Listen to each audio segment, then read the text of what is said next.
इस वक्त की बड़ी खबर बेलगोरोद से। रूस के बेलगोरोद पर यूक्रेन ने हमला किया है। एक दिन में किए हैं 170 रॉकेट हमले। यूक्रेन ने बेलगोरोद पर ड्रोन भी बरसाए हैं। रूस ने नाकाम किए हैं यूक्रेन के ये रॉकेट हमले।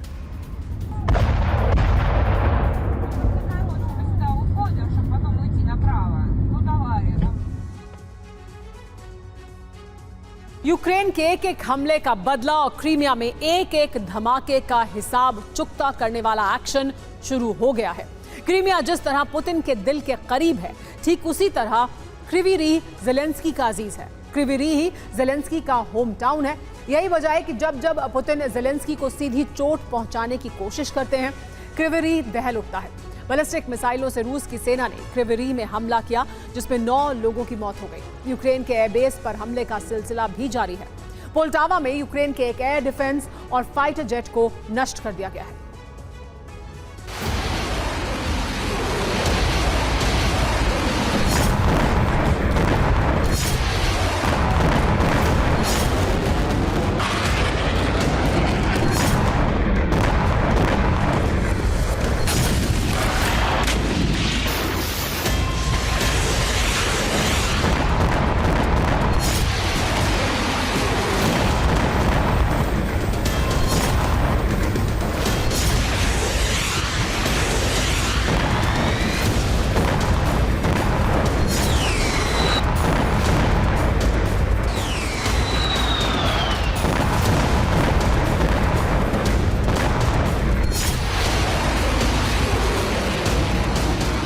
मिसाइलों का ऐसा तूफान कि पैट्रियट एयर डिफेंस भी हो जाए नाकाम।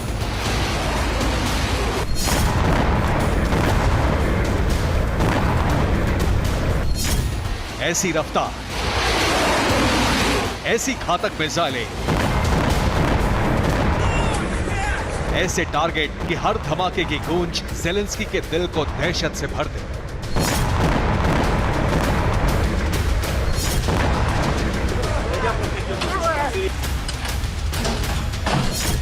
राजधानी कीव नहीं, इस बार क्रिवी रीह बना है रूस का प्राइम टारगेट।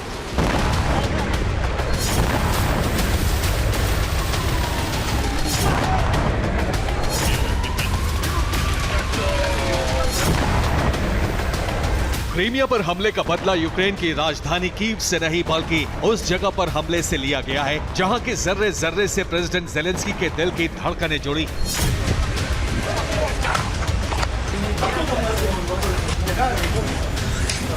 रूस की मिसाइलों ने उस जगह पर धमाके किए जहां ज़ेलेंस्की का होम टाउन है,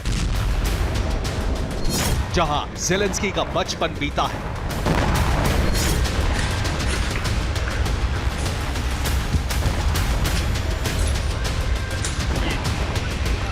रूस ने यह हमला सिर्फ यूक्रेन को छलनी करने के लिए नहीं किया, बल्कि यह प्रहार सीधे ज़ेलेंस्की के दिलो दिमाग को हिला देने के लिए किया है।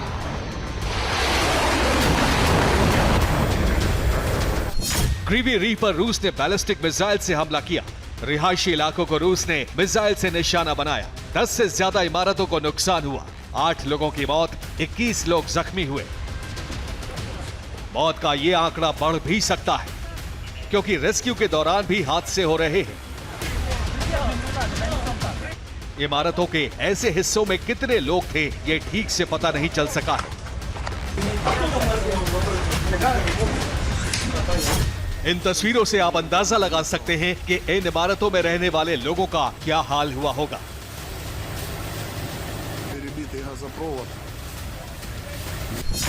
क्रिवी रीह में 6,35,000 लोग रहते हैं। 2022 के बाद क्रिवी रीह पर कई बार हमले हुए। क्रिवी रीह में ज़ेलेंस्की का पैतृक घर है। सुखोई 57 गंवाने के बाद पुतिन बेहद गुस्से में हैं और क्रीमिया पर लगातार हमले ने गुस्से की आग में घी का काम किया है।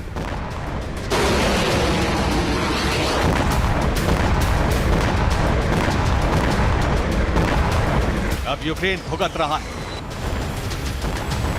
किंजल और इस्कंदर जैसी शक्तिशाली मिसाइलें बरस रही हैं।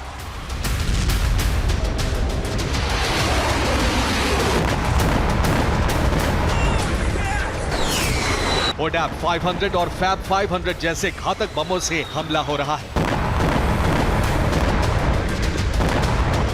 असॉल्ट राइफल की बुलेट से लेकर टैंक और MLRS, ऐसा कोई हथियार नहीं बचा जिसका इस्तेमाल यूक्रेन में ना हो रहा।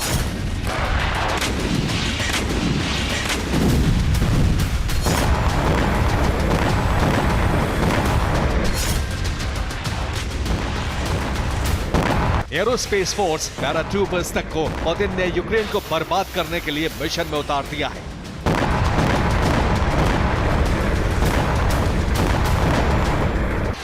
अंजाम आपके सामने है।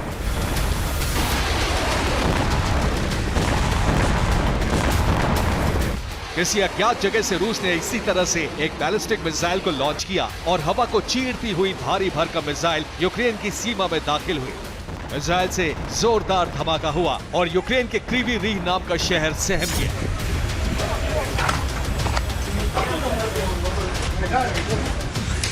क्रीवी रीह में आम लोगों की मौत हुई तो वहीं डोनेस्क में यूक्रेन के सैनिकों का संहार हुआ। यूक्रेनी एयरबेस को फिर से रूस ने टारगेट किया।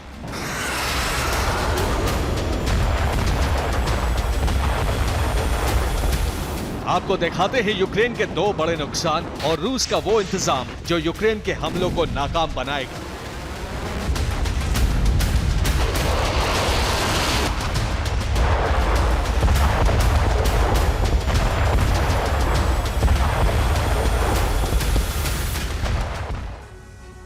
सुखोई 57 गंवाने के बाद रूस के टारगेट पर यूक्रेन के फाइटर जेट हैं। पोल्टावा में रूस ने इस्कंदर मिसाइल से हमला किया।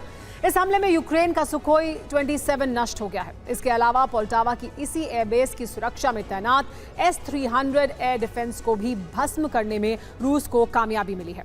डोनेस्क में भी यूक्रेन को भारी नुकसान हुआ है। यहां रूसी हमले में 600 सैनिकों की मौत हो गई। यूक्रेन के कई वाहन भी नष्ट हो गए। डोनेस्क में रूसी युग फोर्स का यूक्रेनी मोर्चे पर प्रहार जारी है। यूक्रेन पर हमले के साथ क्रीमिया की सुरक्षा भी बढ़ाई गई है।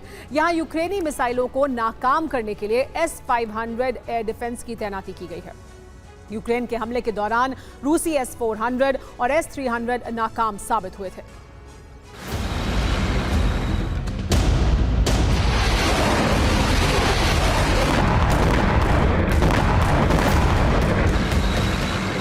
दस जून को क्रीमिया में हमले के बाद रूस ने सुरक्षा बढ़ाने के लिए कई कदम उठाए हैं।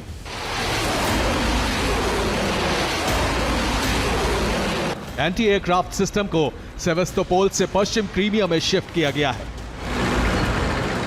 4 missile launcher, 1 radar station, 1 control system को सेवेस्तोपोल से दक्षिण क्रीमिया में भेजा गया है। रूसी मिसाइलों से बचाने के लिए जल्द ही यूक्रेन के आसमानी कवच को मजबूत करने की तैयारी है। कई देशों से यूक्रेन को पैट्रियट एयर डिफेंस की सप्लाई की जाएगी। अमेरिका से एक और पैट्रियट मिसाइल सिस्टम पहुंचने वाला है। जर्मनी चौथी patriot air defence missile battery भेजने वाला है। नीदरलैंड्स यूक्रेन के लिए 3 पैट्रियट लॉन्चर भी भेजेगा। जेलेंस्की ने नेटो देशों से 7 पैट्रियट की मांग की है। वॉर जोन से एक हैरान करने वाली तस्वीर भी आई है। इसमें एक जलता हुआ ट्रक फुल स्पीड से आगे बढ़ रहा है। सोशल मीडिया पर इस वीडियो को यूक्रेन की तरफ से डाला गया है। सवाल है, क्या इस ट्रक के टायर फायर प्रूफ थे या फिर आग में फंसे जवान किसी तरह से जान बचाने के लिए दुश्मन से दूर भागने की कोशिश कर रहे हैं? यूक्रेन ने रूस को शॉक देने वाला एक और हमला किया है। यह रूस का कम्युनिकेशन रडार R416 है। पहली बार यूक्रेन ने इस रडार को अपने ड्रोन से नष्ट करने में कामयाबी हासिल की है। पुतिन समर्थक एक टीवी चैनल के रिपोर्टर का माइंस के करीब जाना बेहद खतरनाक साबित हुआ। रिपोर्ट के मुताबिक यूक्रेन ड्रोन से इन इलाकों में माइंस ड्रॉप कर रहा है। ये बारूदी सुरंग की तरह ही धमाका करते हैं।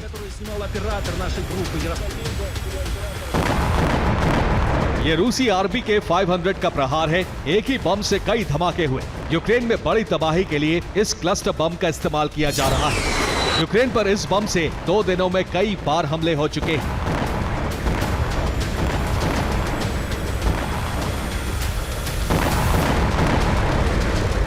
Bureau report, TV9 Bharatvarsh.